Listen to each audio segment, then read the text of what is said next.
राजनीतिक वृत्तमा एउटा चर्चा छ अहिले धरानका मेयर हर्क साम्पाङलाई ऋषि धमालाई त्यतिकै भेट्न गएन भनेर भनिराखेका छन् होइन। खास किन गएको रहेछ केही थाहा पाउनुभयो हजुरले, केही सुइको पाउनुभयो? अब इन्टरभ्यूकै लागि भनेर त्यत्रो तामझाम खर्च गरेर पूर्व हानिने मान्छे ऋषि धमला होइनन्। आफूलाई चिसो भनेकै कोका कोला हो भने पत्रकार भनेकै म ऋषि धमला भनेर छाती पिट्ने र जहाँ जस्तो हालतमा पनि लाचार ढङ्गले पुग्न सक्ने र जस्तो पनि सम्झौता गर्न तयार ऋषि धमला अहिले आफ्नो पत्नीको भविष्यलाई लिएर साह्रै चिन्तित छन्। खास गरी कुन पार्टीमा छन् उनको पत्नी? उनको पहिला जनादेश पार्टी खोलेको थियो। अझ उनको इतिहासको कुरो गर्ने हो भने सुरुमा काङ्ग्रेस समर्थक थिइन्, फेरि एमालेतिर ढल्किया जस्तो। होइन, पहिला भइहाल्यो, अहिले वर्तमानको कुरा अलिकति समीक्षा त गर्नु पर्यो नि। एमालेतिर ढल्किन्, फेरि रेशम चौधरीको पार्टीमै गएर कोल्टिन्, त्यहाँ त पदमै थिइन्, फेरि त्यो पार्टी पनि छोडिन्, बिचमा राष्ट्रपा सहकार्य गर्ने जस्तो सोच बनाइन्। त्यहाँ पनि कुनै त्यस खालको अम्लेट फन्डाको अन्डा फुटेर अम्लेट नबनेपछि यिनले आफ्नै पार्टी भनेर रमन कर्ण भन्ने एकजना अधिवक्ताको नेतृत्वमा आफू उपाध्यक्ष बसेर जनादेश पार्टी निर्माण गरिन्। अब फिल्म अनुराग जसरी उनले अभिनय गरेको फिल्म सफल भएन, त्यसै गरी त्यो पार्टी पनि फ्लप हुनु निश्चित थियो, फ्लप भयो। त्यसपछि यिनी प्रभु शाहको नेतृत्वको आम आदमी पार्टी, भारतमा केजरीवालले गरे जस्तै गर्छु भनेर अगाडि आएका विवादास्पद तराई मूलका नेता प्रभु शाहको पार्टीमा घुस्रिन गइन्। जबकि प्रभु शाहको छोरामाथि जेनजी मोमेन्टको क्रममा घुसपैठ गरेर थुप्रै सार्वजनिक संरचना जलाएको आरोप पनि छ। अब त्यो प्रभु शाहको पार्टीमा गए पनि त्यहाँबाट दाल गल्न नसक्ने अनि समानुपातिक वा प्रत्यक्षबाट खासै नतिजा राम्रो ल्याउन नसक्ने देखेपछि यिनलाई एउटा छहारी चाहियो। अनि ऋषि धमलाले अहिले डबल ट्रिपल स्ट्यान्डर्डमा काम गरिरहेछन्। एकातिर बालेन शाह रासोपासँग पनि उनले वार्ता गरिरहेछन् होइन, श्रीमतीको भविष्य सुनिश्चित गर्न प्रत्यक्षबाट काहीँ लडाउनको लागि। अर्कोतिर पूर्वको चेली हो भन्नाले पूर्वमा उभार त हर्क साम्पाङज्यूको छ। हिलोमा चटाइमा गुद्रीमा बसेर देश जनता विकास समृद्धिको पक्षमा काम गरिरहेको परम देशभक्त हर्क साम्पाङज्यूसँग यिनको केमिस्ट्री मिल्दैन, किनभने ऋषि धमला भने दक्षिणको लागि काम गर्ने मान्छे भनेर पनि परिचित छन्। तर पत्नी मोहमा वशीभूत भएका पत्नी भक्त भनेर भने पनि हुन्छ र उनको श्रीमतीको हर प्रयास पुरा गर्न तयार रहेका ऋषि धमलाले त्यतिखेरै पनि आफ्नो श्रीमतीलाई एक दिने श्रम शिविरमा पठाएर मन जित्न खोजेका थिए। एक तीरले अनेक शिकार गर्ने दाउपेच अन्तर्गत ऋषि धमलाले सके हर्क साम्पाङज्यूको प्रत्यक्ष उम्मेदवार बनाउने, नभए पनि त्यो पार्टीको वरिष्ठतम नेत्री बनाउने दाउपेचमा अथवा आम आदमी पार्टी भन्नेलाई नै त्यहाँ मिलाइदिने, किनभने प्रभु शाहलाई पनि छहारी चाहिएको छ। तर म यहीँबाट भन्छु प्रभु शाहसँग मिल्नु भनेको आत्मघाती काम हुनेछ, किनभने प्रभु शाहको ट्र्याक रेकर्ड हिस्ट्री मलाई थाहा छ। काशी तिवारी हत्याकाण्डको फाइल अहिले पनि प्रहरीको टेबलबाट हटेको छैन। त्यसकारण कहाँ हर्क साम्पाङ जस्तो परम देशभक्त होइन, कैलाश हिमाल जस्तो ढाका टोपी लगाएर देशको पक्षमा श्रम गरेर लाखौँ करोडौँ जनसमुदायलाई प्रभावित पारेको हर्क साम्पाङ कहाँ अस्ताउँदै गरेको प्रभु शाह त्यहाँ। प्रभु शाहसँगै नहुन पनि त सक्छ, अन्यसँग पनि हुनसक्छ नि त। होइन, त्यो त विधिमा जानु पर्यो नि त। प्रभु शाहकै कब्जामा छ त्यो पार्टी होइन। ऋषि धमलाले जो सन्देश लिएर गयो अथवा भेट्न गयो त्यो प्रभु शाहकै पार्टी भन्ने ग्यारेन्टी पनि त छैन, अर्को पनि त हुनसक्छ। उनले डबल ट्रिपल रोल खेल्छन्। त्यसमा फर्स्ट अफ अल प्रभु शाहकै प्रस्ताव रहेका हुन सक्छन्। त्यो त एउटा अनुमान भयो, अनुमान मात्रै होइन, उनले त्यही गर्छन्। रमन कर्णको पनि त हुनसक्छ नि सर। रमन कर्ण बिचरा हुन्, उनी धेरै ठुलो हाई प्रोफाइल मान्छे होइनन् होइन, साधारण मान्छे हुन्। फेरि राजनीतिमा चरम महत्त्वाकांक्षासहित इन्ट्री गर्छन् यिनीहरूले। त्यसकारण एलिजा गौतमलाई फिट हुने पार्टी चाहिँ मैले देखेको भने बरु यही रविहरूको हुनसक्छ, किनभने उनको जुन महत्त्वाकांक्षा चञ्चलता अस्थिरता छ त्यसले पार्टीलाई ठुलो घाटा पुर्याउन। सेलिब्रिटीको त्यहाँ अलिकति हुन्छ त्यहाँ क्रेज पनि होइन, उनी पूर्वको चेली हुन्। सिधा भन्नुपर्दा पूर्व उनले ताकेकी छिन्, यति देखियो। र त्यो तकाइमा ऋषि धमलाले साथ दिएका हुन्। एलिजाको भविष्य सुनिश्चित गर्नु पर्यो भन्ने हिसाबले उनले नेगोसिएसन गर्न सक्छन्। अब ऋषि धमला पछाडि सुधन गुरुङ पनि तपाईँको धरान जाने अरे भन्ने चर्चा एक प्रकारको चलेको थियो। अनि मैले त्यहाँनिर सोधेँ सुधन गुरुङ आउँदैछ अरे त भन्दाखेरि त्यहाँका साथीहरूले भने यदि सुधन गुरुङ आउँछ भने एक दिन श्रमदान गरेर पठाउने चिया खरा पठाउने अरू त के हुन्छ र भन्ने कुरो गर्नुभएको थियो कि तपाईँ के भन्नुहुन्छ यो विषयमा चाहिँ? मैले अस्ति पनि तपाईँको इन्टरभ्यूमा भनेको छु। ओहो हर्क साम्पाङज्यू भावी प्रधानमन्त्रीज्यू नमस्कार गरेँ। हजुरसँग सेल्फी खिच्न पाउनु मेरो अभाग्य हो। एउटा परम देशभक्त व्यक्तित्व छ, टिकटक पनि खिचौँ, सेल्फी पनि खिचौँ, एकाध फोटो सेयर गरौँ अनि भनेर उनले निहोरा गर्न सक्छन्, निवेदन हाल्न सक्छन्। तपाईँले भने जस्तै श्रम शिविरमा हरेकलाई एलाउ छ, त्यहाँ गएर यसो श्रम शिविरमा घोटिन सक्छन् 1-2 दिन। त्यहाँभन्दा उपरान्त बडो सत्ताको प्रतिनिधि पल्टिएर राष्ट्रिय अन्तर्राष्ट्रिय शक्ति केन्द्रको आशीर्वाद लिएर लु मेरी आमाको तपाईँलाई आशीर्वाद पनि छ, उहाँको इच्छा पनि छ, म यहीँबाट फोन लगाउँछु, हटलाइनमा कुरा गरौँ, हजुर ओम प्रकाश अरियालको ठाउँमा आउनु पर्यो, गृहमन्त्री हुनु पर्यो भन्न खातिर जाने। तर त्यहाँबाट चाहिँ तपाईँको अरू केही हुँदैन, अरू केही आशा गरेर नआउनु, श्रमदान गरेर पठाउँछौँ त हामीले, म भन्दैछु ढुङ्गा बोकेर पठाउँछौँ उनले भन्नुभएको थियो क्या? सम्भावित रूपमा उनले पेश गर्ने एजेन्डा यही हो र त्यसको लागि सुदन गुरुङ तयार गरिएको हो। किनभने यो जोखिम अरूले लिन सक्दैनन्, सुदन गुरुङ त जस्तोसुकै जोखिम उठाउन सक्छन् भनेर बालुवाटारले डिएनए टेस्ट गरिवरी अब आफ्नो छोरो सुशीला कार्कीको अब वास्तविक छोरा विदेशमा सुविधा सम्पन्न जीवन बाँचिरहेछन् अनि उहाँलाई पनि रासोपा बनाउने गरी। किनभने सुशीला कार्कीको मिसन भनेको अन्तर्राष्ट्रिय मिसन हो, इन्डो वेस्टको मिसन हो र सबैलाई रासोपा बनाएर त्यो सरकारलाई नै रासोपाकरण गर्ने ध्येयका साथ। अनि त्यो चाहिँ उनीहरूको कडा शर्त के हुन्छ भने बालेन, रवि र कुलमान छ एकता गर्ने शर्तमा यिनीहरूले उप प्रधानमन्त्रीसम्म पद दिन्छन्। सुशीला कार्कीलाई त त्याग गर्न लगाउँदैन, किनभने म भन्छु हर्क साम्पाङज्यूलाई ल यिनीहरूले प्रधानमन्त्री पद अफर गर्छन् भने चाहिँ मानिदिनुहोस्, किनभने रिक्सिनुहोस् एउटा ल त्यो चाहिँ मान्ने ल हिम्मत छ हर्क साम्पाङज्यूलाई प्रधानमन्त्री मानेर जानुहुन्छ भने उहाँले स्वीकार गर्नु पर्यो। अब यिनीहरूले एउटा दाउपेच फेरि प्रधानमन्त्री पद दिएर मान्नु भयो भने त फेरि अर्को आरोप लाग्दैन। अर्को साम्पाङले पदकै लागि होइन त्यो त रिक्सिनु पर्छ, त्यस्ता आरोप धोइ पखाली हुन्छ। प्रधानमन्त्री भने क्याबिनेटको क्याप्टेन हो, उसले नीति नै बदलिदिन सक्छ, अहिलेको होल ब्लड नै चेन्ज गरिदिन सक्छ। जुन ढङ्गको एउटा बारबरा फाउन्डेसनको ब्लडलाई चेन्ज गरेर राष्ट्रवादी ब्लडको सर्कुलेसन गर्न सक्छ। त्यसकारण हर्क साम्पाङले प्रधानमन्त्री चाहिँ जुनसुकै हालतमा स्वीकार्नुपर्छ। म त भन्छु त्यो त जुनसुकै शक्ति केन्द्रले अहिले अफर गरे पनि उहाँ बन्नुपर्छ, किनभने देश बदल्ने कुरा छ नि त। त्यो बाहेक अब जुवामुनि नारिएर अब भविष्यमा हुनेवाला प्रधानमन्त्री, हुनेवाला राष्ट्रपति, म राष्ट्रपति हुन्छु, प्रधानमन्त्री हुन्छु, कार्यकारी पनि जित्छु भनेर अहिले देशव्यापी दिन दुगुना रात चौगुनाको दरले सङ्गठन फैलाउँदै गएको हो। हर्क साम्पाङलाई ललिपप देखाएर त्यसमा उठ्नु हुँदैन। फेरि उनीहरूले त्यो बापत सिधै उहाँलाई ल्याउने होइन, उहाँलाई कडा शर्त राख्छन्। त्यो भनेको के भने यता राष्ट्रसभामा समाहित गर्छन्। यिनीहरूले त अब अरूलाई अपहरण गरे जस्तो होइन, राष्ट्रसभामा मिलेका तपाईँको उज्यालो नेपाल पार्टी नामक एउटा जुन नयाँ पार्टी थियो त्यो त अलग हुने प्रयास हुँदैछ, अलग हुँदैछ भनेर चर्चा चलिराखेको छ। यस्तो अहिले अलग हुन दिँदैन, त्यो बार्गेनिङ, त्यो नाटक हो।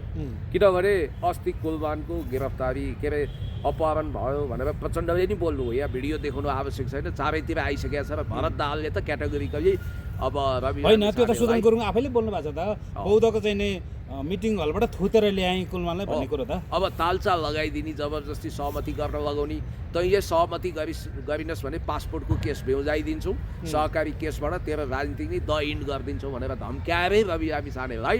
यो सबै के रहेछ भने केन्द्रमा कल्ला राखियो भन्ने कुरो महत्त्वपूर्ण हो नि त।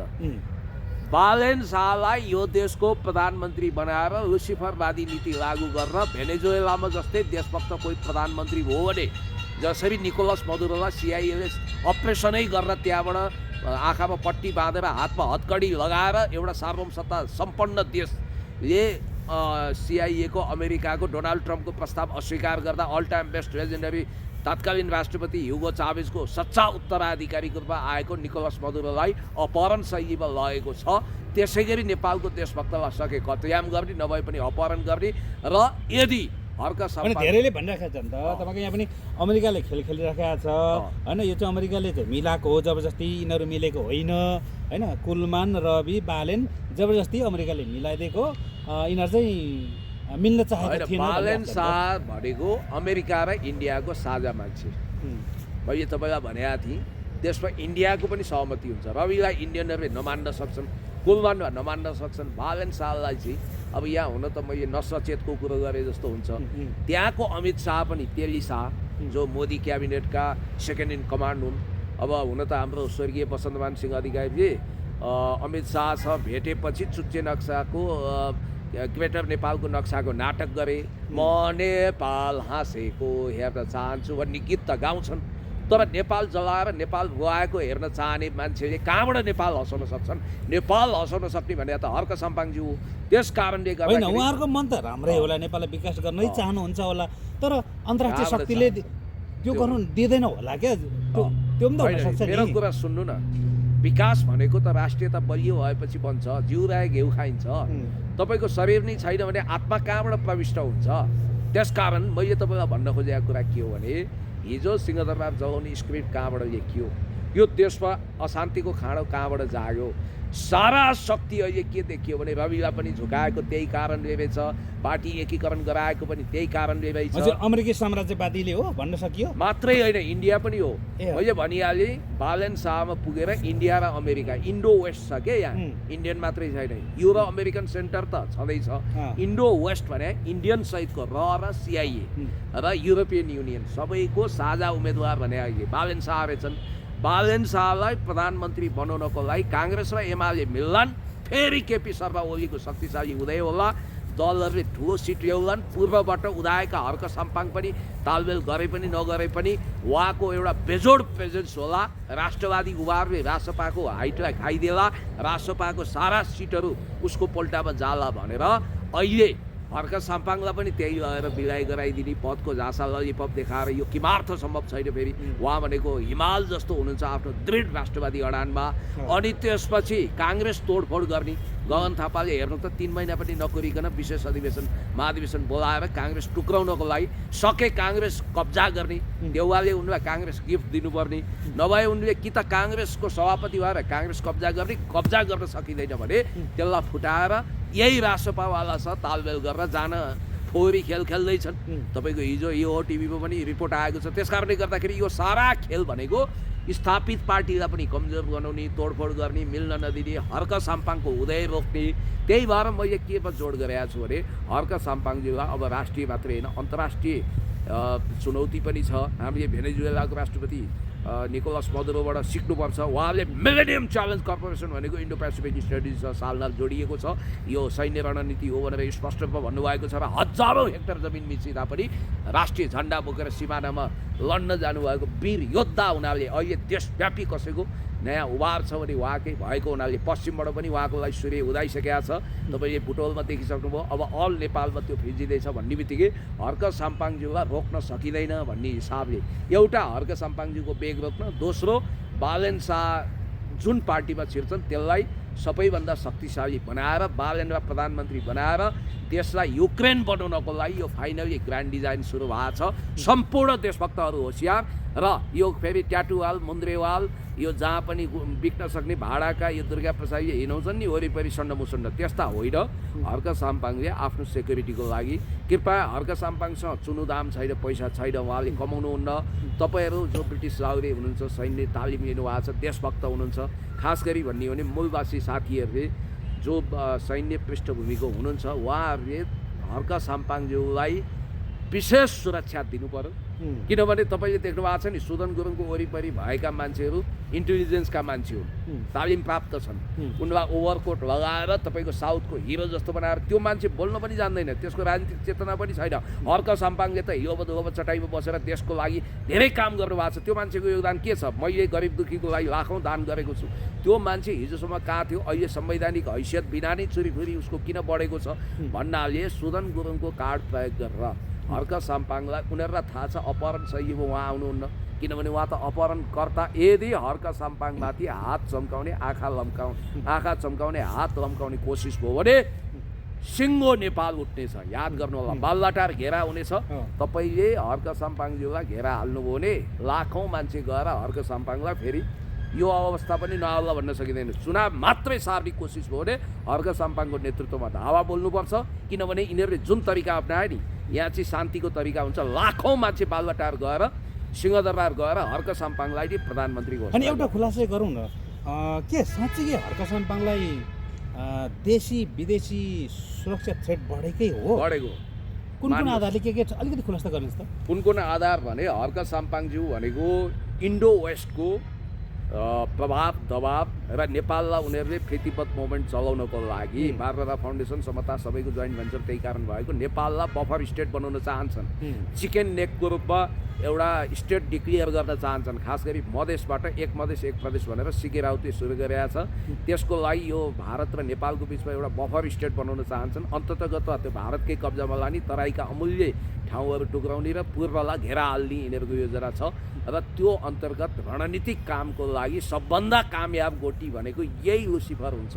ये बालन शाहको टिम हुने हुनाले अब कुलमान पनि एमसिसीवादी हो, सबै पदको लागि सम्झौता गरेका छ। रवि लामिछाने त अब कुनै भरोसै छैन, जहाँ पनि नाच्न सक्छन्। त्यस कारणले गर्दाखेरि अहिले हर्क साम्पाङज्यूलाई उहाँले लिएका राष्ट्रवादी अडान भनेको जननेता मदन भण्डारीको अडानको निरन्तरता हो। त्यस कारणले गर्दाखेरि हर्क साम्पाङज्यूलाई कमजोर नबनाए भोलि यो शक्तिले देशमा प्रधानमन्त्रीत्व दिनेछ। हर्क साम्पाङ जब प्रधानमन्त्री हुनुहुनेछ भने उनीहरूको मुठीबाट सदाको लागि साम्राज्यवाद र विस्तारवादको प्रभाव सिद्धिने हुनाले वाइ नट अहिले सकेसम्म कक्र्याउने, बदनाम गर्ने। हेर्नु होला सोसियल मिडिया पुरै पेडवाला मिडिया अहिले सक्रिय भइसके। कति पेजहरू हिजोसम्म हर्क साम्पाङलाई केही नभन्ने पेजहरू अहिले अनेक किसिमका उनका भए नभएका पारिवारिक कुरा झिकेर, उनका व्यक्तिगत कुरा झिकेर, त्यो नक्कली माओवादीवाला इन्टरभ्यू लिएर, क्रिस्चियन भनिदिएर जे भन्न मिल्छ, जे गर्न मिल्छ उहाँलाई बदनाम गर्ने। उहाँले आत्मविश्वास देखाउन नपाउने, म प्रधानमन्त्री हुन्छु, म लायक छु भन्न पाउने कि नपाउने,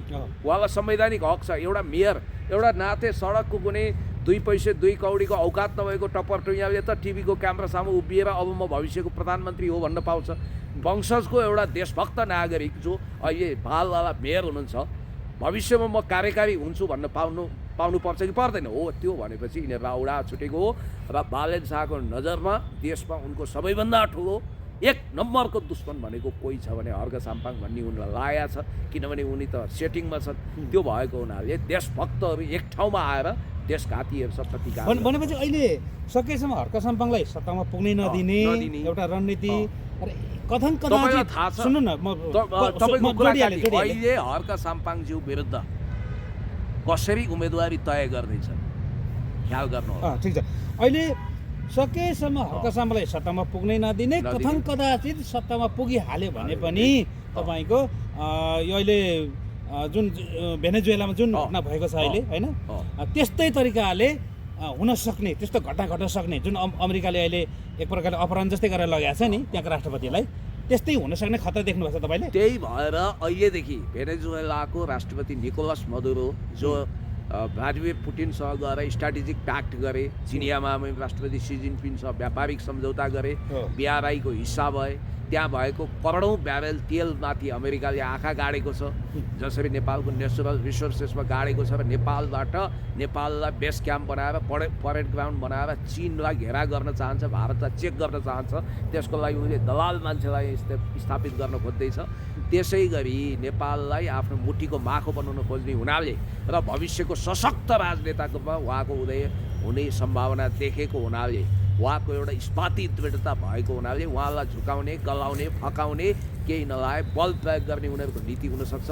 तर निकोलस मदुरोले जसरी ओभर कन्फिडेन्ट भएर आफ्नो सुरक्षा घेरालाई सशक्त नबनाएको परिणाम अहिले भएका छन्।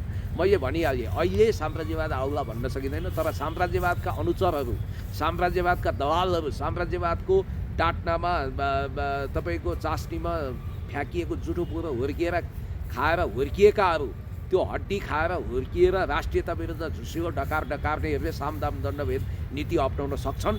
यो रासपाको सरकार हो नि, म भनिदिन्छु, तथ्य छ मसँग। कुलमान रासपाको उपसभापति, अनि त्यसपछि जगदीश करेलले घन्टी बजाइसक्यो।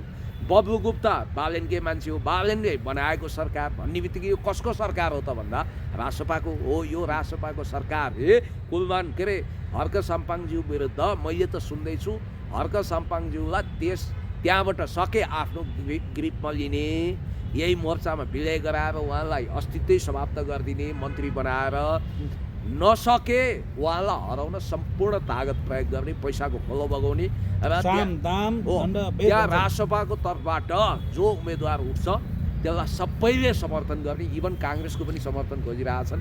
त्यही भएर मैले भन्न खोजेको हुन त हर्क साम्पाङ एक्लै काफी हुनुहुन्छ सबैलाई परास्त गर्न, तर कमसेकम नेकपा एमाले पनि हर्क साम्पाङ उठेको ठाउँमा उम्मेदवारी नदियोस् यदि तपाईँहरू सच्चा देशभक्तलाई मन पराउनुहुन्छ भने।